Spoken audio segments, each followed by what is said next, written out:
Hola, ¿Qué tal, Juan? ¿qué tal? ¿Cómo estás?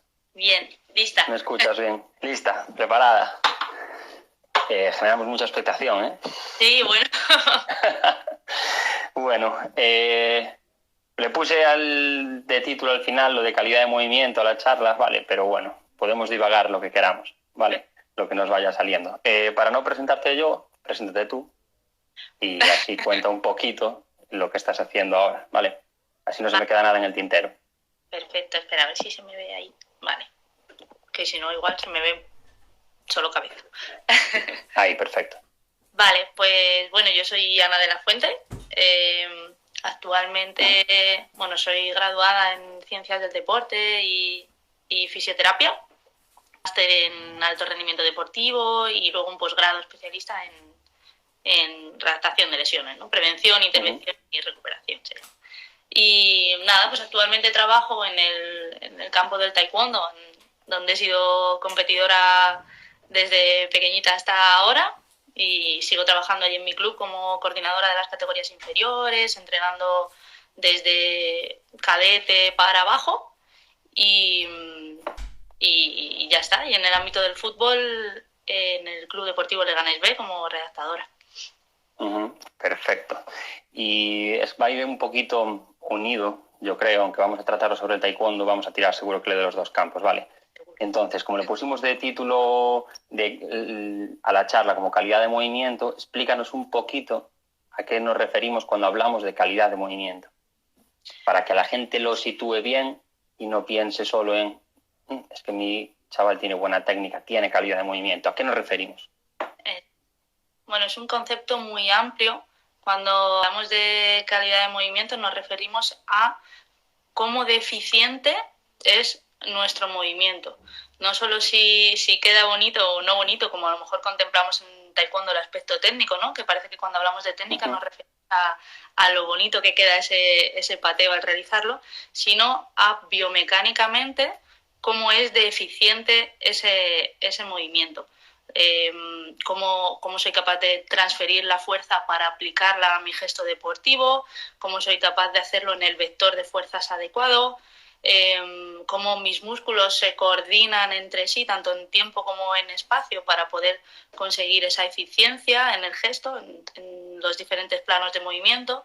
Y eso es un poco a lo que nos referimos, a ser capaces de coordinar nuestros segmentos corporales para conseguir que el movimiento sea lo más eficiente posible dentro de nuestras características individuales. Claro, y aquí tenemos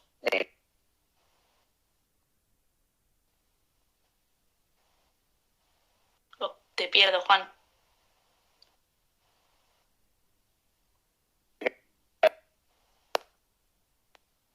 funciona. Te pierdo. A ver, regular, funciona. Me ves ahora me escuchas. Ahora sí, pero te veo regular, así que igual se corta otra vez. Vale, a ver si no se corta. Decía que tiene mucho que ver precisamente con el término de eficiencia, porque buscamos conseguir un objetivo con nuestras habilidades. Para mí me gusta mucho partir cuando hablamos de calidad de movimiento o de habilidades, de la finalidad de esa habilidad y diferenciarla un poquito de la parte solo técnica, porque siempre tenemos que partir de ese fin que tiene esa habilidad que nosotros estamos entrenando. Y esa parte de eficiencia, o sea, esa sería la eficacia, conseguir ese fin, y esa parte de eficiencia que tenga el menor riesgo para el deportista y que además le suponga un bajo coste, lo cual le permita mantener su rendimiento más tiempo. ¿Y qué necesitamos para entrenar y para tener una buena calidad de movimiento? ¿Qué elementos lo componen? Bueno, ya lo contaste un poquito, pero ¿cómo podemos entrenar con nuestros deportistas eso? Se ve muy bien cuando hay lesionados, que lo recuperamos rápido, pero antes de la lesión, ¿cómo abordamos ese trabajo? Bueno, lo primero, antes de empezar con el trabajo, es conocer bien el contexto.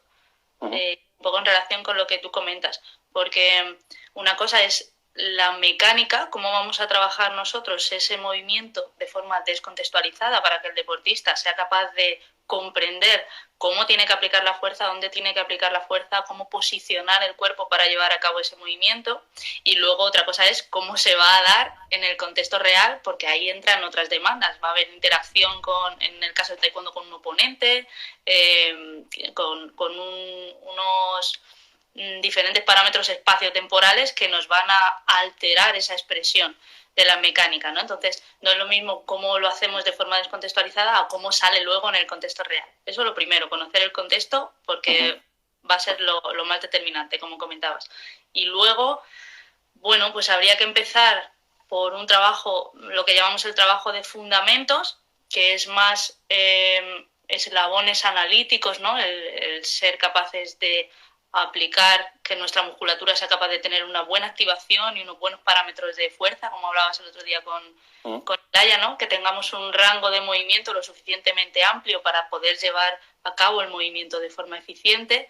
Eso es lo primero, los eslabones concretos: movilidad, fuerza, control motor, ¿no? Activación. Luego pasaríamos a una fase que solemos llamar de aprendizaje, que es el conseguir integrar esos eslabones para que actúen juntos en el movimiento que queremos llevar a cabo, pero todavía fuera de contexto. Lo que serían ejercicios tipo en fútbol, que se ve más claro, ¿no? Tipo wall drills. Enseñar a cómo posicionamos integrar cada eslabón por su parte, formar un todo. Luego tendríamos ya la fase de aplicación, que sería aplicar eso que hemos conseguido integrar junto, aplicarlo a una situación, ¿no? A un contexto más o menos demandante, que todavía no va a ser el contexto real, pero ya va a ir asemejándose, ¿no? Y luego, por último, el conseguir aplicarlo al contexto real y rendir lo más posible, ir mejorando ese rendimiento, hacerlo cada vez más rápido, cada vez más potente. Vale, perfecto. Pues ya voy a hacer, yo tenía como un esquema, no desarrollé preguntas, pero sí que hice como un esquema mental de por dónde quería llevar la charla, y como tú ya te estás un poquito adelantando, bueno, no adelantando, no, llevándolo bien, voy a pasar a algo que tenía pensado preguntarte después. Hablando de esos eslabones, ¿dónde crees, por dónde empezarías en el taekwondo? ¿Dónde están esos eslabones que tú observas en los taekwondistas que generalmente fallan? O dicho de otra manera, las demandas del deporte, teniendo en cuenta el contexto, como bien dices, y las necesidades, cuando esos eslabones no están suficientemente fuertes, ¿qué compensaciones se crean? ¿Vale? ¿Y cómo abordamos eso? Porque eso sí que es importantísimo, porque cuando los que trabajamos con lesionados lo vemos claro, que una de las funciones que tenemos que hacer no solo es fortalezco aquí, fortalezco allá, sino recuperar la calidad de movimiento y seguir esas fases que tú dices. Pero para eso tenemos que conocer el deporte, nuestra mecánica y la demanda real. Sí. Vamos a hacerlo al revés. Conocemos el deporte, vemos el taekwondo, estamos viendo lo que pasa. ¿Cómo crees que tenemos que ir hacia atrás? ¿Qué es la última fase? ¿Qué eslabones débiles encuentras? ¿Qué alteraciones crees que se pueden dar? Vale, yo en este sentido, bueno, la verdad que yo tengo la suerte que como trabajo en categorías inferiores, pues puedo construir desde más atrás, ¿no? No puedo desarrollarlo desde primeras fases. No me encuentro ya con un deportista con muchas carencias que diga, ¿ahora cómo arreglo esto? Ya, claro. O, bueno, si ese fuese el caso, habría que hacer un análisis regresivo, ¿no? Primero le observamos en contexto real y ahí ya vamos a ver cosas. Vamos a ver, evidentemente, las cosas que vamos a ver van a estar alteradas porque el contexto nos hace variar mucho esos patrones de movimiento, pero vamos a ver cositas, ¿no? Después deberíamos verle en una situación que se parezca a la real, pero más controlada, ¿no? Pues una tarea concreta donde aparezcan esas acciones motrices que queremos observar, esos pateos concretos, esas técnicas concretas, ¿no? O mismamente mucho más descontextualizado, pero también nos valdría a lo mejor un pateo a un golpeador para ver un poco esa mecánica, ¿no? Si ahí, según ya lo que veamos, vamos a hacer una valoración funcional. Claro, una valoración funcional es muy amplio, por eso hacemos un poco la criba de antes, pero vamos a hacer una valoración funcional observando esos parámetros que ya nos chirriaban a lo mejor un poco. Sobre todo en taekwondo, pues yo metería test de estabilidad de cadera, ¿no? Movilidad de cadera, aspectos de estabilización pie, tobillo, rodilla, cadera, activación de glúteo, ¿no? Un poco test funcionales en ese sentido, que nos den esa información. y según lo que veamos en esos test funcionales, que yo creo que es donde llegamos prácticamente con todos los deportistas, ahí llevamos a pasar a los test más analíticos según lo que encontremos. Por ejemplo, vemos que estabiliza mal la cadera. Bueno, pues habrá que ver por qué estabiliza mal esa cadera. Si el glúteo tiene una buena activación, si sí que se activa bien pero no tiene suficiente fuerza para realizarlo, si simplemente es tema propioceptivo, que no es capaz de colocar bien el pie y entonces ya nos fastidia el resto de la cadena para arriba. Bueno, yo lo haría un poco de forma regresiva. Primero contexto real, luego contexto controlado, luego valoración funcional y luego ya eslabones concretos. Y un poco, no sé si tu pregunta iba por ahí, los taekwondistas... Sí, más o menos. Y teniendo en cuenta las demandas, ¿qué crees que realmente, donde realmente puede haber problemas, déficits, alteraciones, compensaciones? Por ejemplo, yo sabes que tengo como una tara, porque creo que ya lo comentamos una vez con lo del psoas, ¿sabes? Con lo de, hostia, al final es porque a mí me han obligado toda la vida, no, es que hay que estirar el psoas hasta que se esté cortado. Y es decir, no, tío.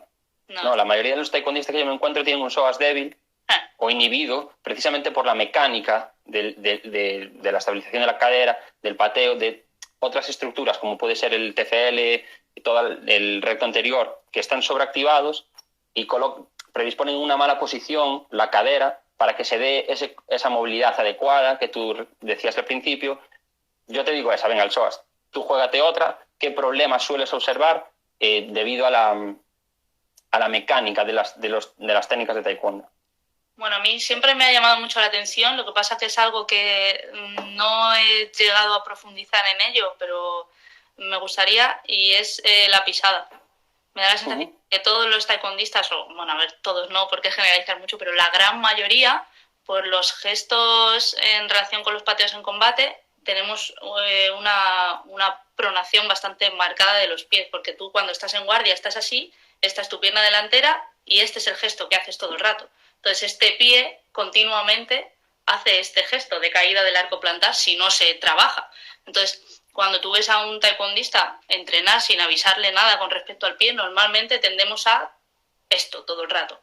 Y eso es un factor muy determinante en las lesiones de rodilla que luego tenemos, porque cuando pasa esto unido a las rotaciones que requieren los pateos, si no hay una buena estabilidad a nivel de la cadena, el pie, que es el eslabón, el primer eslabón, ¿no? El que está en contacto con el suelo, es el que me va a alterar todo para arriba. Y mira, dice Laia que también se ven muchos psoas rígidos y cortos.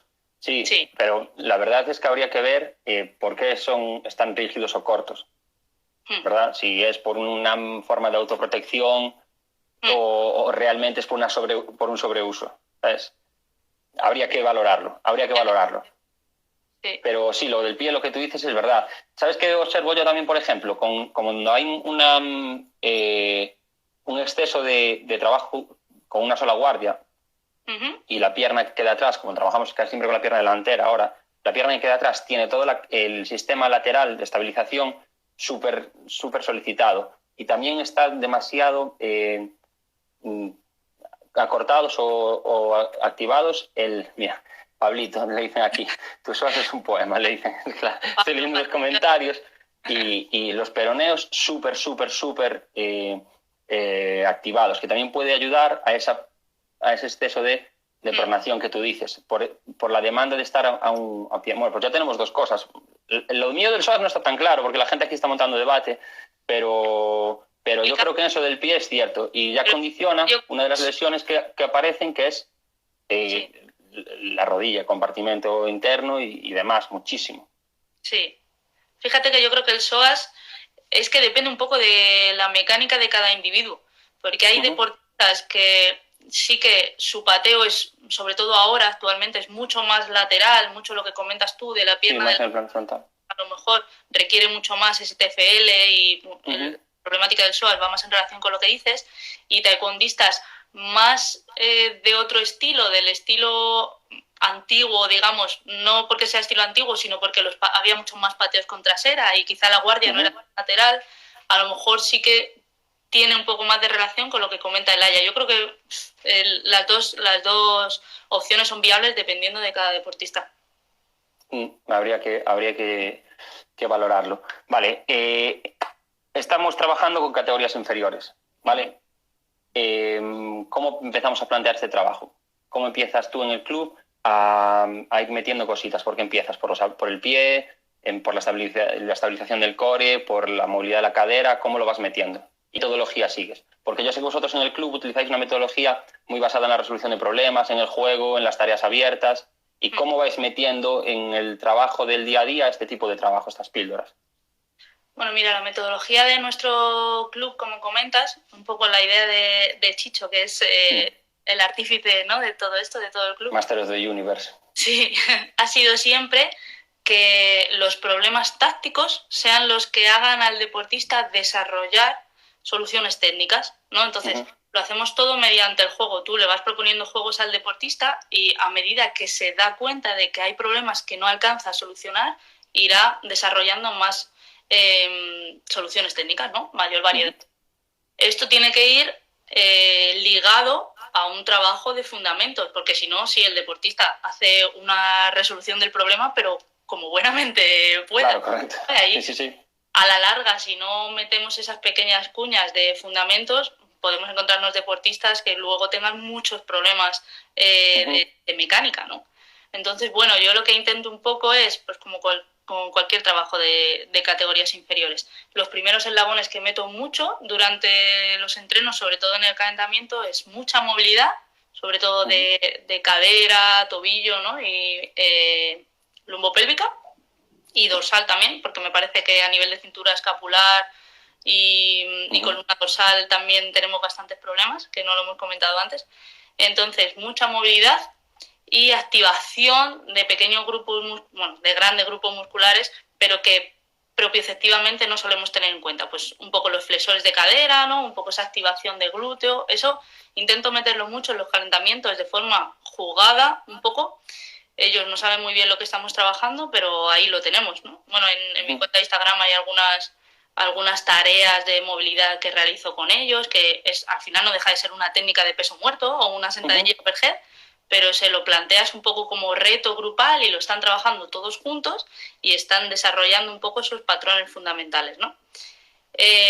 Cuando son muy pequeños, digamos, entre los 3 años que empiezan con nosotros hasta los 9 más o menos, que son grupos como más de escuela, hacemos un taekwondo un poco más general, ahí la idea es que sea mucha psicomotricidad, mucho, al final, patrones de movimiento fundamentales que no tienen por qué tener mucha relación con el taekwondo, ¿no? Carrera... Sí, educación física primero, correcto. Sí.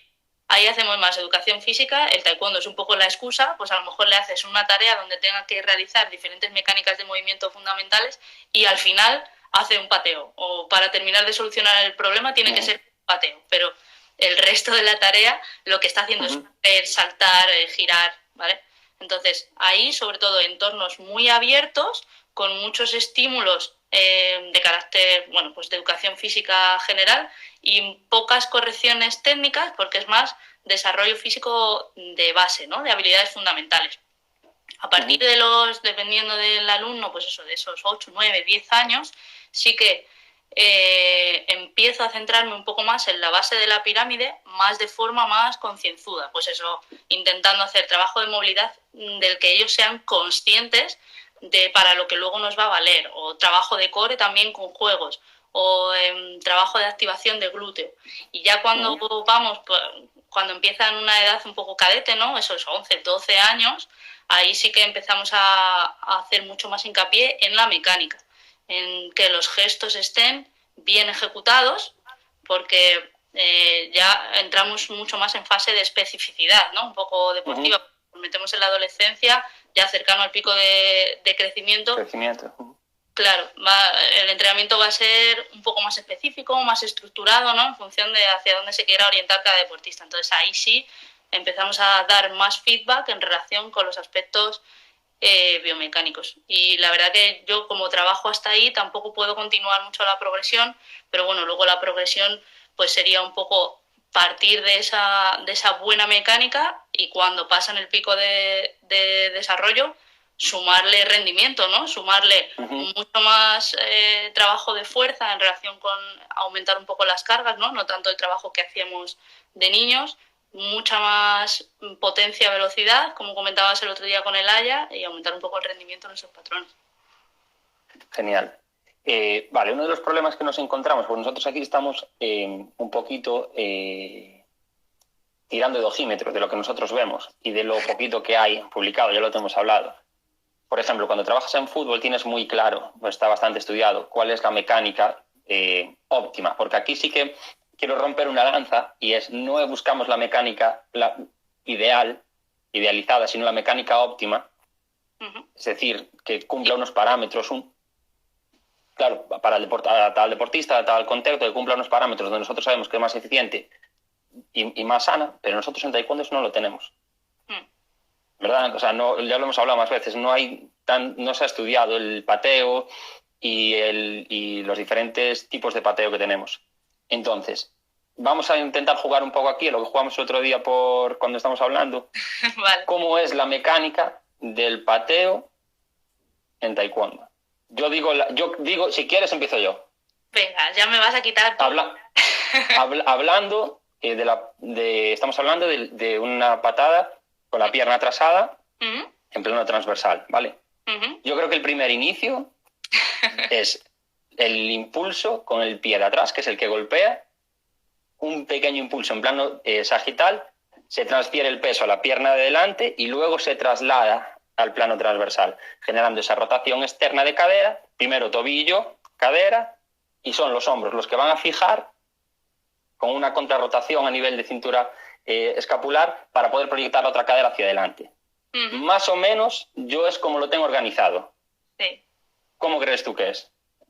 Porque claro, sí que es cierto que la mecánica del golpeo con la pierna adelantada, siendo más peligrosa a lo mejor para la articulación de la cadera, por lo que hablábamos antes, y por los rangos que se manejan, es más fácil de entender.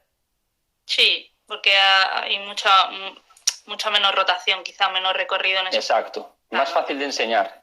Sí, bueno, aprovecho ahora para decir que estamos Juan y yo en ello, intentando desarrollar un poco de lo de este tipo que nos arroje un poco de luz, porque es verdad que bueno, como en todo, en el ámbito científico, en el taekwondo vamos un poquito por detrás porque es un deporte minoritario, ¿no? Entonces vamos por detrás con respecto a fútbol o baloncesto, otros deportes más, cuestión de recursos, más estudiados. Sí, entonces, bueno, sí que hay publicaciones en relación, sobre todo, corrígeme si tú has encontrado alguna otra cosa, pero hay publicaciones respecto a cinemática de pateos, pero sobre todo en cuanto a secuenciación de fase, una fase de despegue en la que pasa esto, otra en la que pasa esto, pero nos describen qué pasa en términos como mucho de activación muscular. O sea, nos comentan más planos por los que podría pasar la pierna, pero en relación a qué músculos se están activando en ese momento. Entonces, bueno, no se aborda nada lo que hablamos, ¿no? En cuanto a vector de fuerzas, magnitud de la fuerza que se aplica, la fuerza centrífuga que somos capaces de generar en ese plano transversal, posicionamiento corporal en los diferentes planos durante la realización del movimiento. Entonces, bueno, está todo allí todavía un poco sin desarrollar. Yo el otro día teníamos esta duda porque no sabemos muy bien, así que si alguno puede colaborar, perfecto. No nos queda muy claro si se realiza ese movimiento iniciando simultáneamente este despegue en el plano sagital, esta es la pierna de atrás, ¿vale? Y voy a pegar así. Si se realiza simultáneo la rotación de este pie, por lo tanto ya estoy iniciando ese vector de fuerzas transversal, en el plano transversal, o si primero hay un pequeño empuje en el plano sagital y luego ya empiezo a girar. Esa es un poco nuestra duda, por supuesto. Es nuestra duda y seguramente hay una variabilidad entre los deportistas, porque Tania, el impulso en el plano transversal también, lo que no sé es si es... No está encerrado. Sí que es cierto que después va a estar condicionado en función también de la distancia a la que quieras golpear, que eso es otro condicionante, el contexto que hablábamos. Entonces, sí que es cierto que esas pequeñas cosas van a condicionar a lo mejor la manera en la que produzco la fuerza, porque muchas veces incluso vamos a generar ese golpeo hacia atrás, incluso como retirando la fuerza, absorbiendo la fuerza del rival, con lo cual esas variables sí que hay que tenerlas en cuenta, pero yo creo que por ahí van los tiros. Lo que tenemos muy claro, y es otro punto que podemos enlazar con la calidad de movimiento, es que para controlar yo creo, corrígeme si me equivoco, para controlar esa rotación, importantísimo el trabajo que tú hablabas, de movilidad torácica, que está totalmente olvidado en nuestro deporte. Nadie le ha prestado atención a lo que pase desde la cintura para arriba, muy poquito, y el trabajo de core, sobre todo a nivel de estabilización, de transferencia de fuerzas, importantísimo los oblicuos en general, tanto externo como interno, para generar ese twist que le llamo yo cuando intento explicárselo a los deportistas, ¿sabes? De decir, tienes que notar como un pequeño twist, como esa contrarrotación, para poder frenarlo y lanzar el pateo hacia adelante. Entonces yo creo que ahí tenemos otro puntito a trabajar. ¿Tú qué consideras? Sí, yo creo que sí, que bueno, súper importante cualquier musculatura que se vaya a ver implicada en esa transferencia de fuerzas en el plano transversal, ¿no? Pues lo que hablas de la rotación torácica, el core, por supuesto, y a nivel de cadera tener esa amplitud de movimiento y que las estructuras sean capaces de estabilizarnos la cadera también en esa rotación, ¿no? Yo creo que eso es lo más esencial. Nos comenta Elaya que a lo mejor sí, estaba viendo justo la cadera. Puede ser que se origine, o sea, yo creo, bueno, es que no estoy segura, puede ser, evidentemente esa rotación en la cadera se produce, pero ¿se produce lo primero o claro, esa es la duda. Claro, eso se produce. Lo que no sabemos es si primero hay un pequeño momento muy pequeño en el plano sagital antes de rotar o si directamente empieza todo con rotación. Si van las dos simultáneas, eso es lo que... Esa es la duda, porque realmente tú cuando estudias casi cualquier mecánica de deporte tienes que tener en cuenta ese impulso, que es la fuerza que tú generas contra el suelo, claro, que es la que te despega y luego transfieres. Claro. Entonces, seguro que esa rotación existe, o sea, es evidente, seguro que existe. Incluso lo que decíamos, una acción de respuesta simultánea.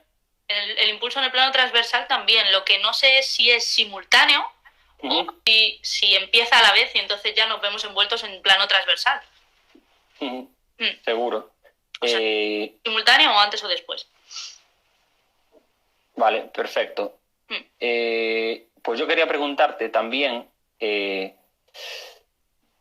necesidades tenemos a nivel metodológico, en general, lo que tú observas en taekwondo para introducir todo este trabajo. No el que hacéis vosotros en el club, sino las necesidades metodológicas como deporte. En toda tu trayectoria, ¿qué añadirías? ¿Qué cambiarías? ¿Qué es cuerpo técnico? Lo que sea. Coméntame. Muchas. A ver cómo hablo de todo esto sin meterme en ningún berenjenal. No te metas en ningún berenjenal. Bueno, solo así por arriba. Yo creo que es muy determinante, primero, que somos un deporte minoritario. Entonces, como ya hemos hablado en otras ocasiones, lo que en otros deportes, el trabajo que en otros deportes realizarían varias personas, en el taekwondo lo tiene que realizar una sola. Entonces, es imposible que tengas conocimientos para llevar a cabo todo de forma tan buena como lo haría una persona especializada para cada campo, ¿no? Por ejemplo, yo, en comparación con el fútbol, yo estoy allí en el Leganés B de redactadora, entonces yo me encargo de ese área, pero no tengo que llevar a cabo tareas tácticas de equipo más allá de lo que es integrar a mi jugador dentro del juego, ¿no? No tengo que tener grandes conocimientos tácticos, tengo que tener algunos para, según sea mi jugador y su posición, etcétera, pues poder hacer una redactación táctica al final del proceso, pero no una gestión de equipo, ¿no? A nivel técnico-táctico. Sin embargo, en taekwondo, pues la misma persona es el entrenador a nivel táctico, a nivel técnico, el preparador físico, el psicólogo, el nutricionista muchas veces, el redactador si se diese el caso. Entonces, es muy, muy difícil y realmente es que tampoco hay recursos para contar con un cuerpo técnico como haría falta, quizá. Por otro lado, tenemos el problema de que hay veces que a lo mejor sí que los recursos son suficientes, pero venimos de un arte marcial, ¿no? Venimos de origen coreano y, bueno, un poco la filosofía ancestral siempre nos ha dicho que está esa figura del maestro, ¿no? Que es pues como no sé cómo explicártelo, ¿no? Es una figura todopoderosa un poco ahí, ¿no? Sí.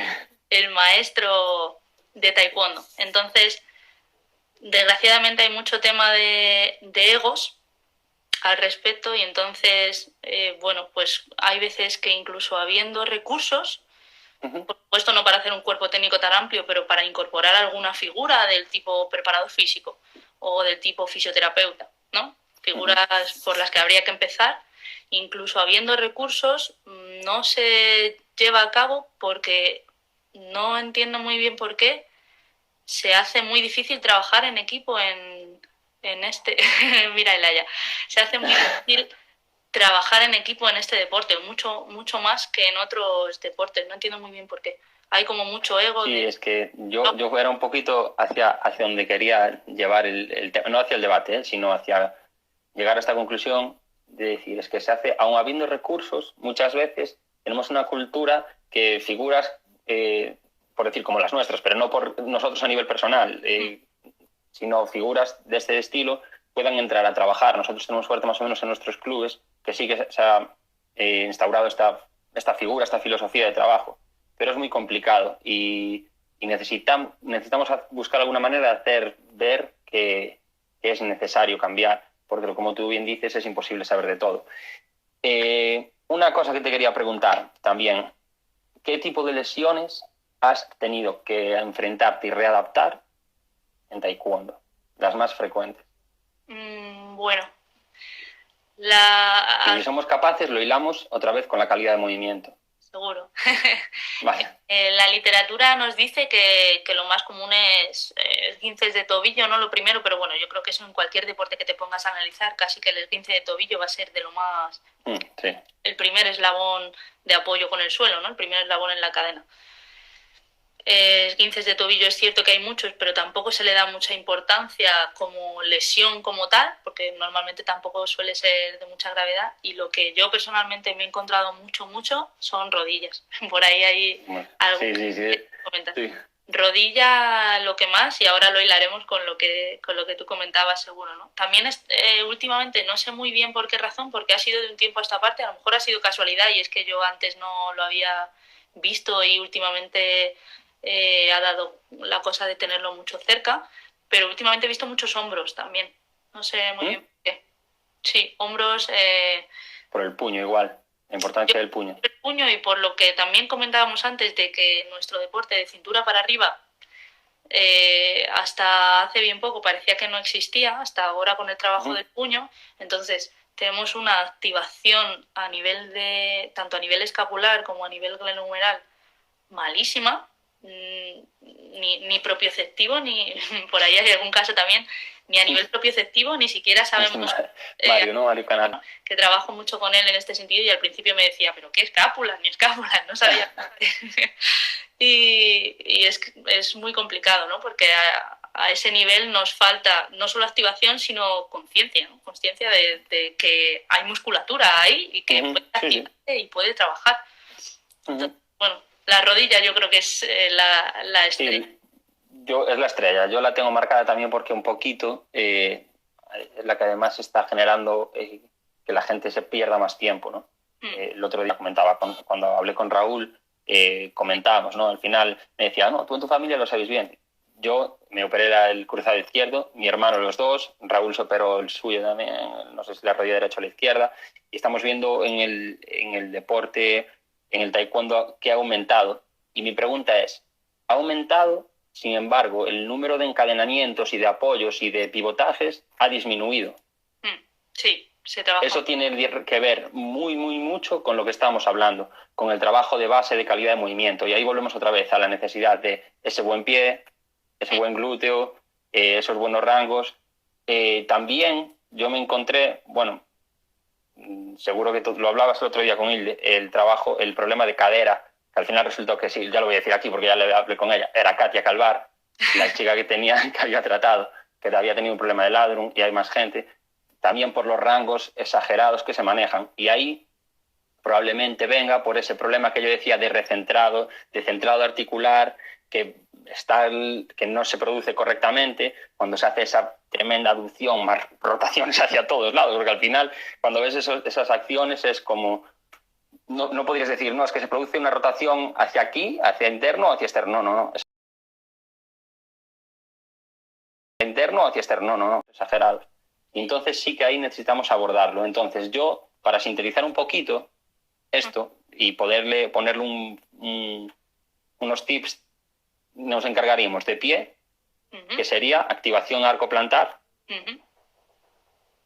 y movilidad de tobillo. El step. Sí, arco plantar. El step. Alineación de, pues eso, arco plantar, astrágalo, cuando hacemos acciones sobre todo que lo invitan a pronación, ¿no?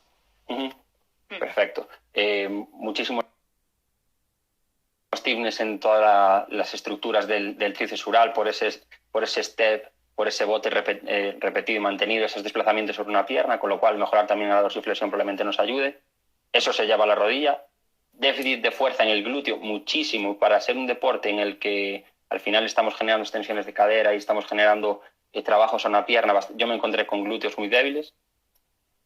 No sé, ¿tú me oyes? Estoy de acuerdo. Con glúteos sí. Ya no solo débiles, sino lo mismo que hablábamos a nivel escapular, sin conciencia de que esa musculatura puede activarse y cómo. Pues ahí tenemos otro tip. Y luego yo también me encontré con bastante problema de patología lumbar. No sé tú si has tenido problemas. ¿A qué lo acusarías eso? ¿A una mala gestión de fuerzas cuando hacemos ese golpeo hacia el plano transversal? Bueno, yo creo que como somos un deporte con mucha rotación, si esa rotación falta, por ejemplo, en el segmento dorsal, como comentábamos antes, que apenas se trabaja y está muy limitado, o falta incluso a nivel de cadera, si fuese el caso, porque trabajamos rangos muy, muy amplios y al final a lo mejor en determinado momento del rango tienes que tirar más allá de la cadera, no solo utilizar la cadera. Yo creo que esos problemas lumbares vienen de rotar en un segmento vertebral que no es el que debería ser el principal segmento encargado de esa rotación, ¿no? Y si nos dejamos de lado el dorsal y la cadera está limitada en determinadas posiciones, es que solo puede ayudar al lumbar. Vale, genial. Y entonces ahí nos iríamos a combinar ese trabajo de movilidad de cadera con el trabajo de movilidad de zona torácica y la estabilización y el trabajo de core. Cuéntame un poquito cómo enfocas tú el trabajo de core, porque te lo cuento yo cómo hago yo, ¿vale? Y luego me comentas cómo lo haces tú. Yo intento hacer como en 3 fases, en el que sea el trabajo primero de consciencia, de musculatura estabilizadora profunda, transverso, y lo uno mucho con el trabajo de la flexión de cadera, estilo koalas, intentando activar psoas y transverso multífidos a la vez, mucho trabajo de respiración y de patrón respiratorio. Luego un trabajo de stiffness, pues ese más isométrico, y luego ya un trabajo de gestión de fuerzas, en donde empiezo trabajando, pues como tenemos muchísima rotación, trabajos de press pull-up y trabajos de press pull-up hacia una pierna, trabajos de press pull-up hacia un gesto de pateo con una goma o una pica que te genere esa inestabilidad hacia un lado. ¿Cómo lo enfocas tú ese trabajo? Bueno, si pudiésemos dedicarnos un poco más, si fuese algún tipo de entrenamiento un poco más personalizado, yo empezaría por la respiración, quizá, postura y respiración, pero así trabajando en grupo, como trabajo yo al final con las categorías inferiores, ese trabajo es mucho más difícil de hacerlo con calidad. Entonces, bueno, pues al final un poco la progresión que seguimos es empezar por antis, ¿no? Como tú comentas, pues ese trabajo de primero conciencia en movimientos muy sencillos, tipo plancha o tipo dead bug, o movimientos donde ellos puedan ser conscientes de esa musculatura de forma más sencilla porque no tienen otros estímulos, ¿no? Atender. Press pull-off súper importante en todas sus variantes, primero simétrico, luego asimétrico y luego a una pierna, es como lo llevo yo a cabo. Intento siempre desarrollarlo con juegos, pues por parejas o en grupo, para que, bueno, estamos trabajando core, pero no se haga un trabajo demasiado estático para lo que pueda ser un niño, ¿no? Hasta esa edad. Y no entendí muy bien lo que pone Miguel. Y luego, por último, cuando ya tenemos esa estabilidad de core adecuada para poder transmitir bien la fuerza, sí que intentamos integrarla un poquito en esos movimientos de rotación, ¿no? Tipo pues lanzamientos de balón medicinal, etcétera, ¿no? Que en movimientos tanto de tren inferior como de tren superior requiramos que esa musculatura del core esté activándose para transferir bien la fuerza, no solo en antis. Vale, vamos a meternos con la pregunta de Miguel y te la voy a dejar a ti mientras yo la acabo de analizar, porque no sé a qué se refiere con esas habilidades mantenidas para romper límites ligamentosos en vez de mejoras musculares. No sé si se refiere a que lo hacemos nosotros o a la propuesta. Bien sobre trabajo de flexibilidad en vuestra disciplina, esas aducciones mantenidas para romper límites ligamentosos en vez de mejoras. Como idea para llevarlo a cabo, bueno, yo creo que es que esos espagados más... Bueno, yo no estoy muy de acuerdo con eso, no sé tú, pero yo esos espagados mantenidos, no sé... Es que depende mucho del deportista que estemos hablando y situación en concreto. Yo creo que... Tal vez la verdad de la flexibilidad, que están preguntando más. O sea que podemos meternos sin problema. Mientras... Bueno, sobre lo que comenta Miguel, yo creo que si trabajamos bien la movilidad articular desde categorías inferiores, en un deporte como el nuestro, en el que al final simplemente el llevar a cabo las técnicas es con rangos máximos, a ver, me refiero a que se... me lo he perdido. Me refiero a que se causa... ¿Qué ponía? División ligamentosa en vez de mejoras en la flexibilidad. Claro, eso es. Que yo creo que si trabajas bien la movilidad articular desde categorías inferiores, entendida no como esas posiciones mantenidas, sino pues, ejercicios de movilidad de cadera, ¿no? Un poco más dinámicos en todos los rangos, sobre todo en rangos... Sí, buscar el dominio sobre todo el RON, tener control motor sobre el máximo RON posible, sobre el máximo rango. Esto tú y yo hemos hablado alguna vez, yo creo, que seguramente. Al final de lo que se trata no es de conseguir mayor amplitud, y más aún como está el taekwondo hoy en día, ¿no? Respecto a las técnicas que más se emplean y toda esa amplitud que llevan adjunta, ¿no? Sino se trata de tener una gran amplitud, pero tener control. Correcto. Toda esa amplitud. Entonces, esas posiciones mantenidas tipo espagat puede ser que nos den la amplitud, pero no nos dan el control, porque no está siendo un gesto en el que la musculatura tenga que estar estabilizando y tenga que estar cambiando el rango, recentrando esa articulación de la cadera. Entonces, yo lo llevaría más por movilidad dinámica asociada a movimientos, que sean movimientos activos, ¿no? Asociada a esa activación, a ese control motor, cada vez en rangos más amplios, porque lo que vamos a necesitar cuando esa pierna está arriba en un rango amplio es ser capaz de moverla más ahora como está el taekwondo, ¿no? Que cuando esté arriba Exacto. Ya seamos capaces de cambiar esa dirección del pateo. Entonces... Y aquí viene el tema de una cuestión de control o de organización de grupo, que ya lo hemos hablado. Es decir, yo planteo una rutina de movilidad enfocada hacia eso, ¿vale? Muy intentando buscar el máximo control motor sobre todo enfocado hacia la cadera, con una buena sobre todos los rangos, sobre todo el rango de movilidad que ya tiene el deportista. Y luego, por la cultura asociada al deporte, sí que es cierto que necesitan ese 5 minutos de estiramiento y en realidad es una pregunta para empujar a la red, pero si alguno que deje de hacerlo.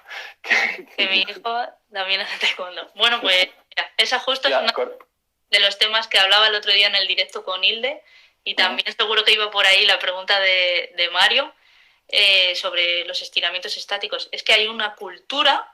Exacto. Entonces, taekwondo y que nadie se ha parado a replantearse. Exacto. El problema es cuando yo no lo veo tanto como si sus 3 minutos de que al final no llegas ni a forzar el rango, te sientas allí, estás medio de charleta con el colegui, o ese punto en el de vamos a colocar espinilleras y aquí para allá, aquí para el otro lado, estirar y levantar. Eso a mí no me preocupa. Si no me preocupa a gente que no hace el otro trabajo, el que nosotros estamos proponiendo, y de repente se va al trabajo de buscar esos espagats máximos mantenidos, que es donde aparece... Abre, ¿no? Exacto, que es donde aparece esa lesión. Ese es el gran problema. Y ese es un problema de cultura de nuestro deporte. O sea, de la cultura que tú hablabas antes. O sea, yo no soy el único Yo he estado 3 veces en Corea y he visto auténticas... O sea, cosas que tenía que entrar allí la ONU, o sea, si llevarse a aquel tío de la sala. O sea, y esa cultura la hemos heredado. No soy el único al que ha visto al maestro forzando para abajo un espagat. En espagat, sí. Una barbaridad. Eso yo ya creo que habría que cargárselo. ¿Sabes? Que habría que cargárselo. Y no tiene sentido. Ahora, ¿qué hago yo? Los engaño, preparo una rutina de movilidad que cumpla los objetivos que queremos conseguir, y luego les doy caramelo de 2-3 minutos mientras nos preparamos para la siguiente parte de la sesión, porque está metida en la cultura de la clase, ¿sabes? Cuando yo, por ejemplo, trabajo con competidores, llevan haciendo taekwondo X tiempo y es muy difícil quitar según qué cosas, o como tengo que estirar para luego sentirme bien, y no es verdad. O sea, ese rango que vas a manejar ya lo tienes, y sobre todo si has hecho esa rutina previa de calentamiento. Pero bueno, es algo con lo que tendremos que seguir luchando en la cultura del taekwondo. Al final es tal cual. Yo lo hablaba el otro día con Hilde, que también está por aquí. Yo tenía un profesor en la universidad, ¿no?, Juan del Campo, que decía, bueno, si es que al final hay deportistas que a nivel mental necesitan esos estiramientos, aunque lo que tú dices, aunque ni siquiera estén siendo estiramientos, es ponerse un poco en esta posición mientras habla con el compañero de qué tal ha ido el día, ponerse un poco en esta otra. Pero es verdad que si se lo quitas, cualquier problema que vaya a darse durante la práctica puede ser que lo achaquen a eso, y entonces has perdido su confianza completamente. O el no, es que no estoy fino, claro. No tengo movilidad, es como... Entonces yo lo que hago es justo lo mismo que comentas tú, engañarles un poco, ¿no? Hacen conmigo de forma guiada toda la parte que hablábamos antes, tanto de movilidad como de activación de musculatura de la cadera, como de core, todo eso conmigo de forma guiada. Y luego, cuando es con niños pequeños, con lo que hablábamos, ¿no?, de 11 para abajo, así, esos grupos, sí que metemos luego esos estiramientos, pero es el momento que yo aprovecho para hablar con ellos. Entonces, en realidad, no están estirando, es el momento que aprovecho para contarles si hay algún evento cerca, qué tal les está yendo esto u otro, cosas del cole, es el momento que aprovecho para hablar. Entonces no están estirando, pero tampoco me pueden decir que no han estirado. Entonces, es verdad que luego con competidores más mayores es un poco más complicado de gestionar porque tienen esa costumbre, incluso justo antes del combate. Tú lo habrás visto como yo, que es en un campeonato en la colchoneta un minuto antes de salir a competir, y es un deporte explosivo en su máxima expresión, y están haciendo estiramientos estáticos de 30 segundos con cada pierna. Pero también es cierto que hay una cosa en la que no nos damos cuenta de esto. El gesto más explosivo de todos siempre se produce en un movimiento, es un movimiento en un rango controlado, porque es el bundle de atrasada o el bundle de adelantada. Cuando buscamos gestos por arriba de la cabeza, o sea, por arriba de la cintura, ya no son gestos tan explosivos ahora. Con lo cual, realmente ese déficit de activación, de calidad muscular que te va a producir el estiramiento estático, no te lo va a quitar al pateo por arriba de la cintura. Te lo puede quitar al bundle, a la atrasada, a la adelantada. Pero que además te lo va a dar, yo creo que te lo da ese impulso contra el suelo realmente, ¿sabes? Y cómo gestionas esa fuerza hacia arriba. Con lo cual, pero sí que es cierto que al final, si tú eso lo haces en el entrenamiento y no haces lo otro, te estás cargando esa cadera por ese trabajo de déficit de control en todo el rango de movimiento. Claro, es poniendo exagerado. Mucho rango, pero por otro lado estás quitando activación articular. Entonces es que es un combo terrible. Terrible. De lesiones, ¿no? De riesgo lesional. Estás poniendo mucho rango, pero sin control. No hay activación de esa musculatura encargada de estabilizar la cadera en esos rangos. Tal cual. Es que, es un cóctel explosivo, ¿no? Al final aumentas muchísimo el riesgo de lesión. Y veremos dentro de unos años, porque ya había estudios con respecto a la cadera de los taekwondistas antes de hacer el cambio de reglamento, ¿no? Cuando todavía no era tan agresivo en rangos articulares. Veremos dentro de unos años cómo están las caderas de los taekwondistas que ahora mismo están pidiendo alto nivel. Es que hay gente y sobre todo chicas, que están acabando su carrera con 22 años. Jóvenes, sí. O sea, ¿cuántos ladrunes, lo de ponía el antes, hay rotos? Muchos. Pero claro, es que tú ves un combate ahora mismo de unas niñas junior, peso bajo, y es que es una movilidad de cadera que yo no he visto en ningún otro sitio, solo en deportes gimnásticos, ¿no? A lo mejor en gimnasia rítmica, gimnasia deportiva, pero claro, esos son deportes más de carácter estético. La gimnasia deportiva sí que lleva mucha más implicación de fuerza, pero no lleva impacto. Nosotros estamos en estos rangos tan amplios, sin control motor a ese nivel, sin activación muscular para estabilizarlo y además recibiendo impacto.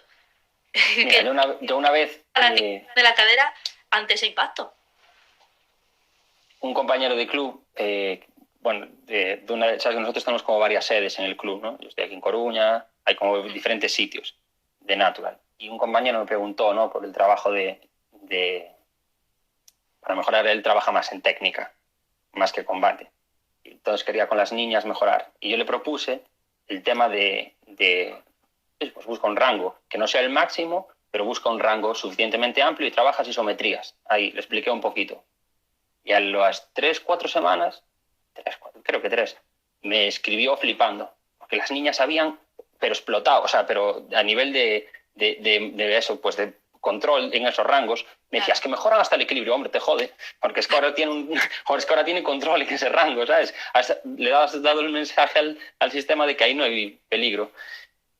Bueno, pues yo creo que, porque nos va a echar ya Instagram, creo, que nos va a alargar otra vez, que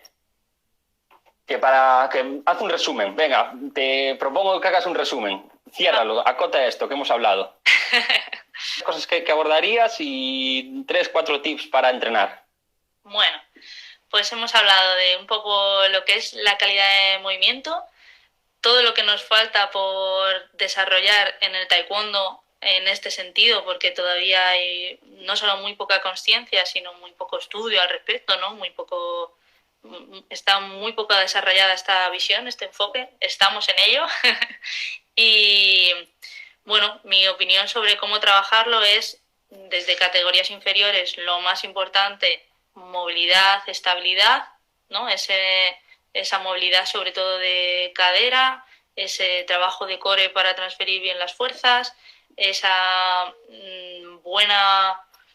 un buen posicionamiento de la cadena pie, tobillo, rodilla, cadera para poder hacer frente con el menor riesgo lesional a esos movimientos de rotación.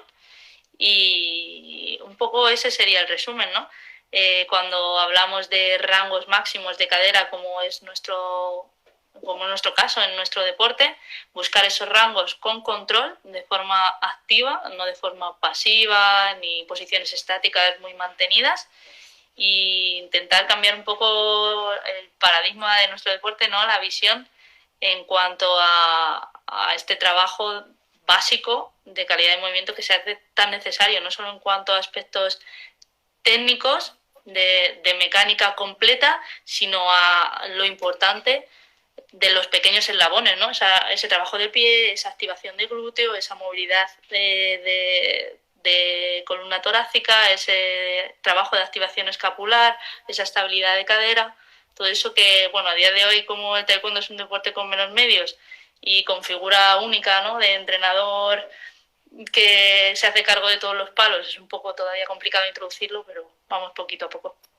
Vale, genial. Vamos a tirarle, que sé que anda por ahí también, a tenderle un capote a Miquel Martínez, que está intentando que nosotros podamos tener, y él también, una plataforma para intentar decir estas cosas y que llegue a más gente, por esa figura que sabemos de ese entrenador MacGyver, que lo tiene que hacer todo, ¿sabes? Entonces vamos a intentar comunicar estas cositas más a menudo y a ver si somos capaces de ir generando esta cultura, ¿vale? Y somos capaces de ir dando pequeñas tips, pequeñas claves para ir mejorando nuestro deporte. Nada, Ana, muchísimas gracias por prestarte gracias a ti. A compartir aquí con nosotros, ¿vale? Un placer. Venga, chao. Muchas Un abrazo, chao.